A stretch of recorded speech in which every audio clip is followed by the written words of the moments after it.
Okay, boat rental costs $16 times the number of hours it's used. $16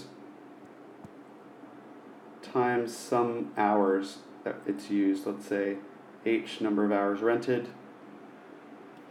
And it says, how long can you rent a boat for $224? So if we paid $16 per hour, we would get to multiply that by what number of hours? 16 times how many hours would use up all of our $224 that we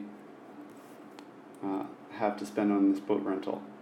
And so we say 16H divided by 16 equals 224 divided by 16. H equals, now you're doing 224 divided by 16. 16 goes into 22 once.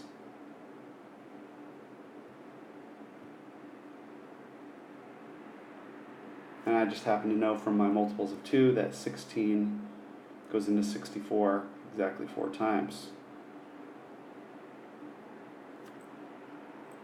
So you could rent that boat for 14 hours. We can label it as hours because we know what the number 14 stands for. It stands for the number of hours. That's A. And we're done.